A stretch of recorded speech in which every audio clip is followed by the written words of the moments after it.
Hello guys. जंगल में घूमते वक्त हम चींटियों के बड़े बड़े टीलों के पास पहुंचे।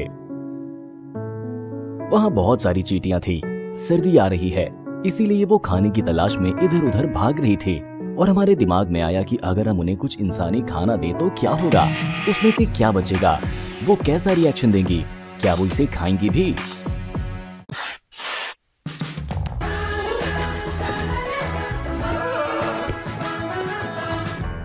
हम घर पहुंचे और कुछ सुशी का ऑर्डर दिया।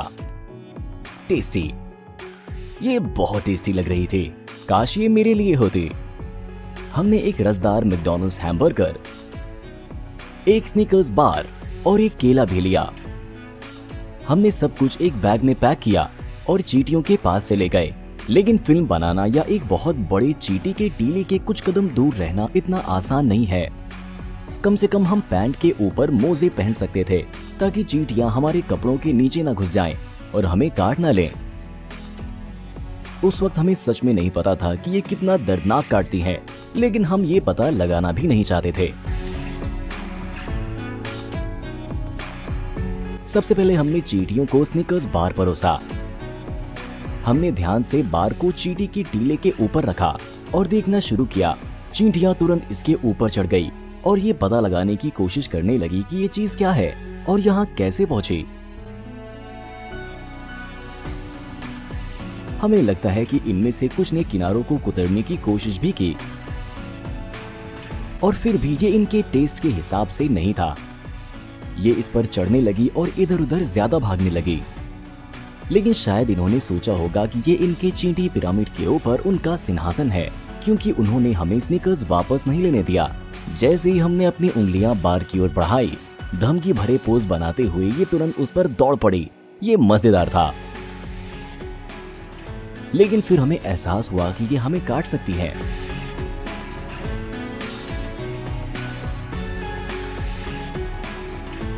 खैर, हम आधे दिन बाद वापस आए और देखा कि उन्होंने इसे नहीं खाया था।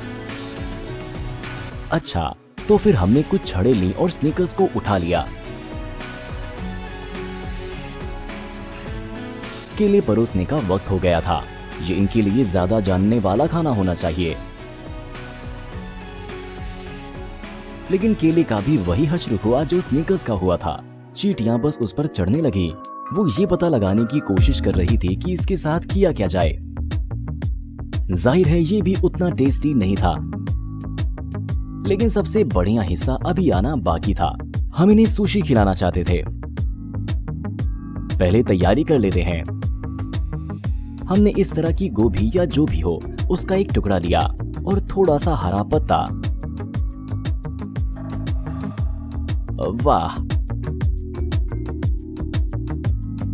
ठीक है। तो हमने केला हटा दिया और उसकी जगह पर सुशी रख दी। सबसे बहादुर चींटी तुरंत सुशी पर चढ़ गई। लगता है कि खुशबू के गुलदस्ते ने इसे चक्कर में डाल दिया, क्योंकि ये अजीब तरह से हिलने लगी।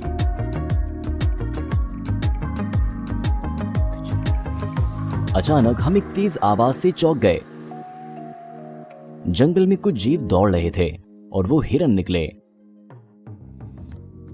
वाह, वो हमसे सिर्फ 100 मीटर की दूरी पर थे।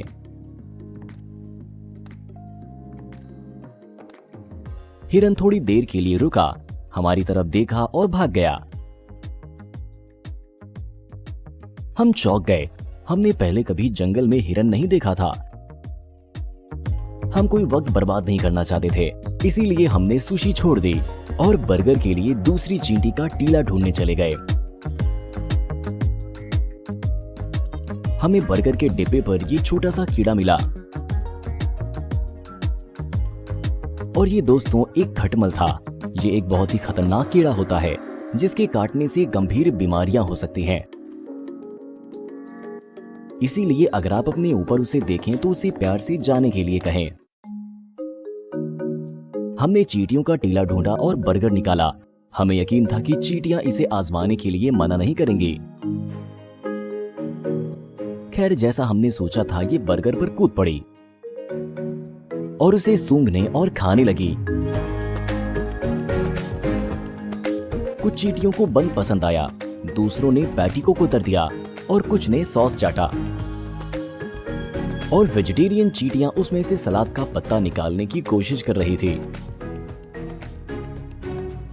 हमें यकीन है कि उन्होंने अपनी जिंदगी में कभी ऐसा अजीब खाना नहीं खाया होगा। 1 घंटे बाद ये जाहिर हो गया कि चींटियां सच में बर्गर खा रही थी। कम से कम ये बन को टुकड़ों में फाड़कर बिलों में ले जा रही थी। ये बहुत ही दिलचस्प था।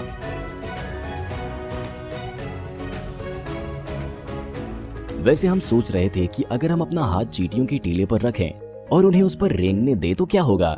ये मौत को चुनौती देने जैसा है।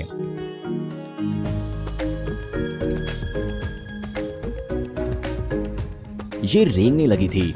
पता नहीं कैसे उन्होंने बहुत ज्यादा नहीं काटा।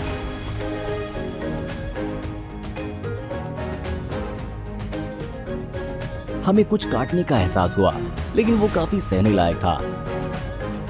हमें नहीं लगता कि इन चींटियों ने कोई जहर इंजेक्ट किया है, लेकिन उनके हमलावर होने और काटने से पहले ही वहां से चले जाने का वक्त आ गया था। हमने बर्गर को चींटियों के लिए छोड़ दिया और बाद में वापस आने का सोचा, क्योंकि चींटियों के टीले को फिल्माना मिशन इम्पॉसिबल बन गया था। चींटियां हर जगह थी। ये हमारे ऊपर रेंग रही थी, ये हमारे कपड़ों के नीचे रेंग रही थी। हर 20 सेकंड में हमें इन्हें अपने पैरों से हिलाना पड़ता था ताकि ये हमारे शरीर पर ऊपर ना चढ़े, और ये भी काफी नहीं था। लेकिन हम चींटियों के टीले के पास कैमरा नहीं छोड़ना चाहते थे, क्योंकि वहां बहुत सारे मशरूम बीनने वाले घूम रहे थे और वो शायद मशरूम के साथ कैमरा भी उठा सकते थे। हमने बर्गर को आधे दिन के लिए छोड़ दिया और जब हम वापस आए तो हमने देखा कि बन लगभग खा लिया गया था। फिर हम चींटियों के टीले पर गए जहां हमने सुशी छोड़ी थी। हमने देखा कि चींटियां चावल के चारों ओर लिपटी मछली के टुकड़े खाने में बिजी थी। जाहिर है कि मछली उन्हें पसंद थी। अंधेरा हो रहा था, इसीलिए हमारे पास वहां से जाने और अगले दिन वापस आने के अलावा कोई ऑप्शन नहीं था। वैसे घर के रास्ते में हम एक खोखले पेड़ के पास पहुंचे, जहां से हमने 2 कठफोड़वाओं को बचाया था। वो वीडियो किसे याद है? अगले दिन हम सुशी लेकर चींटियों के टीले पर गए और देखा उन्होंने सारी मछलियां खा ली थी। जो कुछ बचा था वो था चावल, गोभी और हरी सब्जियां। शायद ऐसा इसलिए है क्योंकि ये शिकारी है। हम ये बात जानना चाहते थे कि बर्गर के साथ क्या चल रहा था। आप जानना चाहते हैं कि हमने क्या देखा? लगभग कुछ भी नहीं। बर्गर में सिर्फ ये एक बन का एक छोटा सा टुकड़ा बचा था। ये इसे इतनी जल्दी कैसे खा सकती हैं? ये हमारे लिए एक राज है। शायद वो हिरन रात में आए और पैटी खा गए। वैसे इस एक्सपेरिमेंट से हमें एहसास हुआ कि चींटियों को किसी भी तरह के इंसानी खाना खाने में कोई परेशानी नहीं है। तो अगली बार जब आप जंगल में घूमने जाएं, तो चींटियों के लिए कुछ टेस्टी चीजें लेकर जाएं, खासकर जरूरत के वक्त।